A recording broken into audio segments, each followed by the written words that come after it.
నా పేరు రమేష్, తిమ్మాపూర్. అమ్మాయి ఇన్స్టాగ్రామ్లో దయాకర్ అనే అబ్బాయిని లవ్ చేసింది. 6 నెలలకు నాకు చెప్తే నేను చూసినక్కడ చెప్తా అని చెప్పి నేను చెప్పిన అమ్మాయి సరేనా అని అన్నది. నేను ఇంటికి పోయినా, నా పెద్దల్లుడు, నేను ఇంటికి పోయి చూసి మాట్లాడి వచ్చినాం. మరో తర్వాత ఒక రోజు పోయినాం మాట్లాడదందుకు. కట్నం విషయంలో మాట్లాడితే రాళ్ళకు నాకు హరాకుండే వెళ్ళి వచ్చినాం. 4 తులాలు బంగారు పెడతా, ఫోన్ల మీద 4 తులాలు బంగారు పెడతా, పెడతా, తులం పెడతా అని చెప్పి అనగానే సరే అన్నారు. సరే అనగానే అమ్మాయి వాళ్ళ ఇంటికి పోయింది. వాళ్ళ ఇంటికి పోతే అమ్మ ఆడ ఉండద్దు, అది కరెక్ట్ కాదు, మనం సోమవారం నాడు చేయగడుగా పోవడం ఉంది అని చెప్పేసి అమ్మాయిని తోలుకరణ పోతే అమ్మాయి రాను అన్నది. రాను అనగానే నేను వెళ్ళి వచ్చేసిన. వెళ్ళి రాగానే ఇటు తమ్ముడు చనిపోయాను, నా అనుకోడు. అదే బాధలో మేము ఉన్నాం. 27వ తారీఖు పెళ్లి చేసేసుకున్నారు. ఆకాడికి నేను పెద్ద మనుషులతో మాట్లాడిపిస్తే కూడా మాకు ఇట్లా మేము బాధలు ఉన్నాం, మా తమ్ముడు అయిన బాధలు, మరి పెళ్ళి ఆపర్రి, ఇంకా డేట్ జరుపుకుందాము, తర్వాత చేద్దామని చెప్పి ఒప్పుకున్నాం.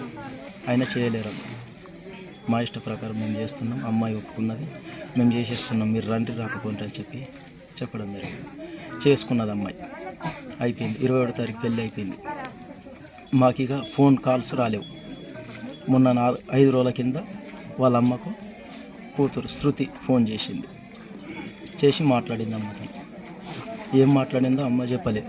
నిన్న ఎక్కడ మార్చరిలా గజ్వెల్లి కాడ అక్కడ చెప్పింది. ఏమైంది అని ఇట్లనే అడిగితే చెప్పడం జరిగింది. నాకు మొన్న చెప్పింది కానీ మా ఆయనకు చెప్పలేదు. నాకు ఏదో బాధ అవుతుంది, ఇక్కడ బాధ పెడుతున్నారు, నాకు ఎటో అవుతున్నది అని చెప్పి చెప్పడం జరిగింది. కట్నాల గురించి వేధింపులు చేస్తున్నారని అన్నారట. మా భార్య నిన్న చెప్పడం జరిగింది నాకు. లేకపోతే నేను మా అమ్మాయిని తెచ్చుకుంటుంటే అక్కడ పోయినాం. పోలీసులు మేమందరం పోయి క్లారిటీ జాగా చూస్తే ఆడ ఏం లేదు. ఆడ జరిగింది ఊరేసుకున్నట్టు ఆడ లేనే లేదు. వాళ్ళు ఊరేసుకున్నది ఇట్లా చనిపోయిందని చెప్పారు కానీ అక్కడ లేదు. చంపేసారు. 100% హత్య చేశారు. అటెండ్ మర్డర్ అంటే జీవిత ఖైదీ లెక్క అటే ఉంచాలి, అవన్నీ బయటకు రానియద్దు. ఇట్లాంటిది నా అమ్మాయికి జరిగింది, ఇంకో అమ్మాయికి జరగకుండా కావాలని కోరుకుంటాను. తిమ్మాపూర్ విలేజ్, మొర్షా మండలం, నిజామాబాద్ జిల్లా. మా అమ్మాయి శృతి ఇది ఎంత అగ్గి లాంటిది, ఎట్లా మొగోడికి ఇట్లా హింసకుండా మంచి 10 జవాన్ని ఏదో పాటలు పాడుకుంటూ వెళ్తుంది. ఒకటి ఏదో ఏదో ప్రేమించింది, చేసుకున్నది. ఆయనకు సొంతం అయిపోయింది అనుకుందాం. భార్యలకు 20 రోజులు ఎలా అవుతుంది పెళ్లి చేసుకొని. ఆయనకు నచ్చకుంటేనా చెప్పేయాలి, వాళ్ళకని చెప్పలేదు అనుకున్నాం. వాళ్ళు అయ్యేవన్నా అమ్మ నువ్వు వినకొచ్చిన మాకు మీ అమ్మ నాన్న వీళ్ళు బిలాంపు మాట్లాడుకుందామని చెప్పేయాలా. అట్లా జరగలేదు. ఈ కానిస్టేబుల్ బెస్సైలన్నా వీళ్ళన్నా శవం తీయకుండానే ఉండాలా. వాళ్ళు లంచం ఇచ్చారు, ఏమి ఇచ్చారో తీసుకుపోయిన హాస్పిటల్ పడేసారు. వీళ్ళు ఏమో దాస పెట్టేశారు. వీళ్ళు తెలియదు. ఇప్పుడు కానిస్టేబుల్ బెస్సైలకు ఎవరు చెప్పారు, మీరు వాళ్ళ అమ్మ నాన్న ఎవరు, మరి పిల్లగాడి తండ్రిలో లేవరు అని అందరినీ ఇట్లా ఉంచాలన్నద్దా.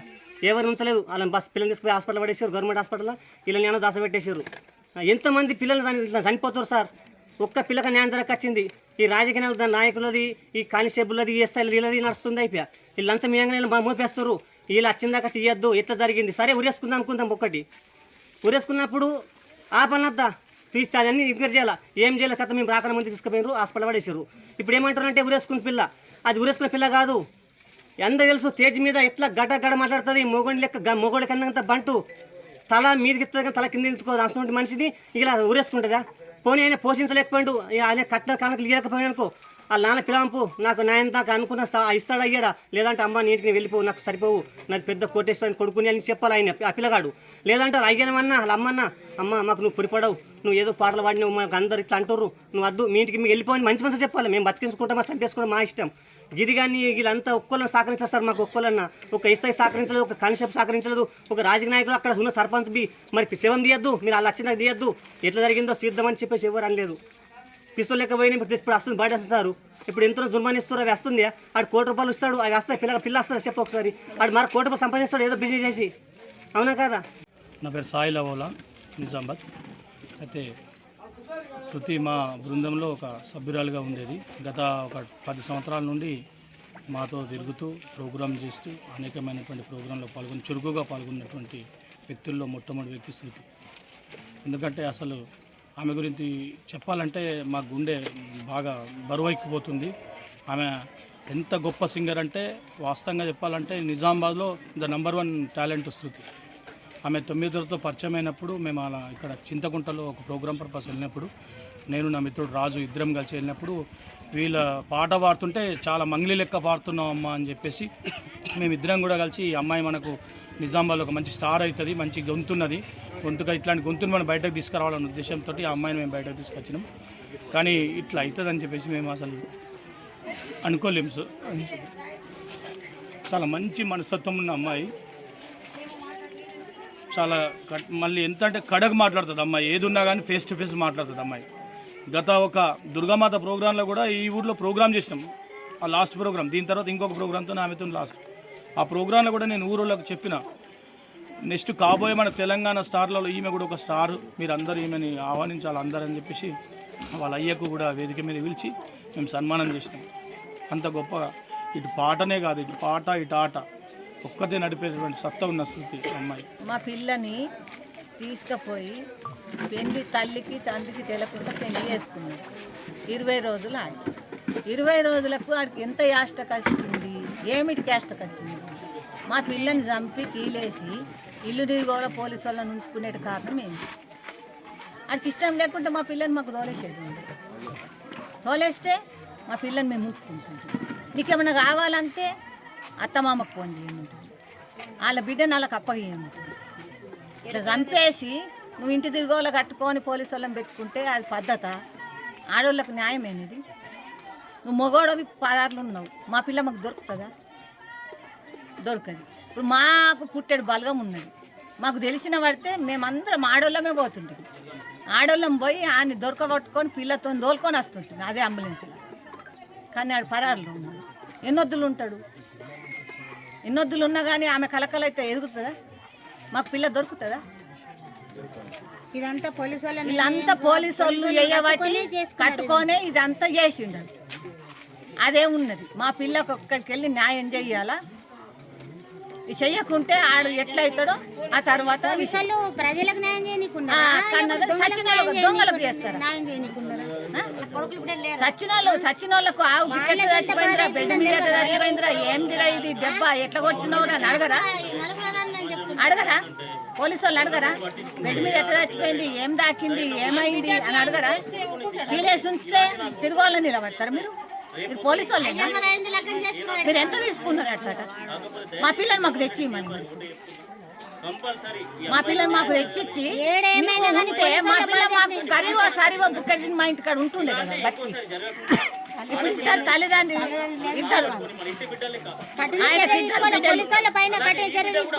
ఒక బిడ్డకు లగ్గమైంది, ఇక్కడ బాన్సువాడకి ఇచ్చారు. ఈ బిడ్డని ఏదో ఆడిని నచ్చింది వెరక లేకుండా లగ్గం చేసుకుని నమ్మించి పానం నమ్మించి పానం తీసిన దానికి న్యాయం చేయాలా? పోలీసు వాళ్ళే కానీ గవర్నమెంట్ వాళ్ళు కానీ ఎవరైనా సరే న్యాయం, ఎమ్మెల్యే కానీ పోలీసు వాళ్ళే కానీ లాయర్లే కానీ ఎవరైనా కానీ మా పిల్లకు న్యాయం చేయాలి. నుంచి ఇక్కడ నిజామాబాద్ ఉన్నాం ఒక 2-3 నెలలు. అంటే వీడియోలు ఉన్న అన్ని రోజులు ఉండి నేను వీడియోలు చేసుకొని వస్తుంటే అమ్మాయి రూమ్ ఉంటుండే, కంటెంట్ రాస్తుండే. ఇక మొన్న సడన్గా ఇట్లా ఇంటర్వ్యూలు ఫేమ్ అయిన నుంచి ఇంటర్వ్యూలకు పోయినాం. ఇంటర్వ్యూలకు కూడా ఆయన కార్లోనే పోయినాం.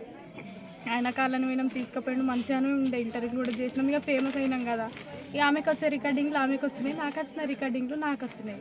అయితే అక్క వాళ్ళ ఇంటికి 20 రోజులు ఉండే కదా. ఇక అక్కడి నుంచి అటే వెళ్ళిపోయింది అమ్మాయి. నేను పెళ్ళైన నుంచి నేను పెళ్ళికోలేను. ఫస్ట్ ఆఫ్ ఆల్ పెళ్ళికి రమ్మంటే మా చింత చనిపోయింది ముట్టుంటుందని నేను పోలేను, పెళ్ళికోలేను. పెళ్ళైన నుంచి ఇక కలవలేదు, పెళ్ళికోలేనని వారం రోజులు మాట్లాడలేదు. ఇక నన్ను చిక్కి అనుడు తక్క. ఈ పాటలు రండముండ పాటలు వాడి నుంచి ఏ రండా అంటుండే, అక్కుతోటి నన్ను ఏ రండా అంటుండే, ఏ చెప్పే అంటుంటే ఇట్లని. అయితే మొన్న మన వారం రోజుల కిందటనే ఇద్దరం ఎంజాయ్గా, అంటే ఇద్దరు వెండాల ముద్దుల మోగడని ఒక సాంగ్, అంటే ఆమెకు వచ్చిన ఆఫరే చిక్కి మనం ఇద్దరం పడితే మంచిగా ఉంటుందట అంటే ఇద్దరిని వెళ్తే మొన్న 1 వీక్ అవుతుంది. ఇద్దరు వచ్చిర్రు, కార్లో వచ్చిర్రు. రికార్డింగ్ పోయినాం, రికార్డింగ్ చేసినాం. అప్పుడు కూడా అడిగిన, డ్రెస్సులు తీసుకుపోలేదు కదా, డ్రెస్సులు కొనుక్కున్నావా అని. ఎట్లున్నావు, మంచిగా ఉన్నావంటే ఏ రండా ఎప్పుడు నీకు అవే కాల, ఇక్కడ పాట నేర్చుకో అని నన్ను గదిరించి పెట్టింది. 2 రికార్డింగ్లు నేను పాట నేర్చుకున్నాం. పాట వన్నాం, 12 అయింది రికార్డింగ్ స్టూడియోలో. ప్రొడ్యూసర్ అన్న వాళ్ళు ఏమన్నారు, చిక్కిని బస్ ఎక్కించుకోరు అని అంటే నైట్కు జేబీఎస్లో నన్ను 2 గంటలకు కూడా బస్ ఎక్కించారు. మొన్న 1 వీక్ కిందటి బస్ ఎక్కించారు. ఇక గట్టిగా దూరం పోయినాక కూడా గట్టిగా వచ్చి హగ్ చేసుకున్నది నన్ను. అంటే పెళ్ళై నుంచి కలవలేం కదా, పెళ్ళై నుంచి అంటే ఇన్ని రోజులు దగ్గర ఉంటుంటే కానీ పెళ్ళై నుంచి కలవలేదు నేను. బాగా రోజుల తర్వాత అని వచ్చి పోయేది బాగా చెప్పి ఒక్కసారి హగ్ చేసుకొని పోయింది. నేను కూడా బస్ ఎక్కినట్టు ఫోన్ చేసినా పోయారు. పోయినాక కూడా మంచిగానే ఉంది. పోయిన వాళ్ళంటే నేను ఇంటికి చేరుకున్నాను. నేను కూడా మార్నింగ్ కాల్ చేసిన, సరేనే నేను వండుకుంటా, నిద్ర లేదు కదా అని పండుకున్నది. ఇక నాకేం చెప్పలేదు. ఇట్లానే అమ్మ వాళ్ళతో మాట్లాడుతుంటే మొన్న కూడా అమ్మ మాట్లాడింది. అమ్మ మాట్లాడుతారనే నేను నాన్నకు డైలీ చేస్తుంటే 2 రోజులకోసారైనా నాన్నకు నాన్న మాట్లాడుతుందనే నేను వీళ్ళకి కూడా ధైర్యం చెప్పేదాన్ని. ఎందుకంటే అమ్మ నాన్న మాట్లాడతలేరు, అక్క మాట్లాడతలేదు, నా ఫ్రెండ్ ఎంత కుమిలిపోతుందో వాళ్ళు మాట్లాడకపోతే అప్పుడు మాత్రం నేను మాట్లాడినా. ఎట్లున్నావు ఆడ, ఎట్లుంది వాతావరణం, నేను అసలు పెళ్ళికి రమ్మన్నది. అసలు నాకు దేవుడు అట్లా చేసిందో తెలియదు, కానీ నేను పెళ్ళికి కూడా పోలేదు. అసలు నాకేం చెప్పలేదు. ఇంత జరిగింది. నన్ను లాస్ట్ మేము కలిసినామంటే మొన్న రికార్డింగ్లో అంతే, అది ఇంకా రిలీజ్ కూడా కాలేదు, మేకింగ్ వీడియో అయిపోయింది. ఇప్పుడు నా పెద్ద బిడ్డ దగ్గర ఉండే అయ్యా వెళ్ళి వచ్చిందట. రాగానే అట్లా తోలుకొని పోయిందట. పోయినాక అట్టే తొలగిపోయి బాగా తీసాను. పోయినాక మరి ఫోన్ చేసింది. అవనికి ఏమైంది అన్ననే, నా మధ్య చచ్చిపోయిండు, మీ చేత కడుపుతా అనుకున్నాము చెప్పింది. అయ్యా నా మధ్య చచ్చిపోకుండా చేతి కడుగుతూ లగ్గం చేస్తుంటే ఆగిపోయినాము. చేసుకున్నారు. అయ్యా చేసుకున్నాక ప్రాణం తీసా. నాకు ఫోన్ చేసింది, నాకు బంగారం పెట్టమని అటిండ్రు అమ్మ అన్నది. అమ్మ నాన్నకి ఇచ్చేటోళ్ళకు నాన్ననే మాట్లాడన్నాడు అనగానే పెట్టేసిన. నేను వచ్చేసిన సార్ బంగారమే వరగంపుల అవే వరకట్నమా ఏమంటారు, ఆ కట్నం కిందకి చంపేసిరి సారు. అయ్యా దానికే ఆడికే పోయింది పెట్టేసిన. అయ్యా అంతకే బంగారం పెట్టమంటున్నారు రండి అమ్మ అన్నది. ఏడొస్తాడు నాన్న రాడు అన్ననే. అంతకే అయ్యా చంపేసిండ్రు. ఇంకేం చంపేసి ఉత్తేసిండ్రు. ఏదైనా పట్టది ఉత్తేసినట్టున్నారు. మరి మన అల్లుడు ఇంకొక బావ ముగ్గురు పోయినరు. వరకట్నం మాట్లాడొచ్చిండ్రు. 3 తులాలు పెడుతున్నారు బంగారం. అయితే అన్నారు తీరేం పెట్టున్నారు నాలే అన్నారు. నా మరిది చచ్చిపోయిండు, మేము ముగ్గురున్నాం, అట్లనే పోలేము. వాళ్ళు చేసుకున్నారు. నా పెద్ద కొడుకు చచ్చిపోయిందని చేసుకున్నారు. ముగ్గురున్నాము పోలేము. అయ్యా మరో ఫోన్ చేసింది. ఫోన్ చేసి బాధ పెట్టాడిండ్రు, బంగారం పెడుతున్నాను అమ్మ అన్నది. నేను నానేమంటాడు అని చెప్పాను. అంతకి పెట్టేసింది. అంతే వరకట్నం కిందకి బాగా తిన్నారు.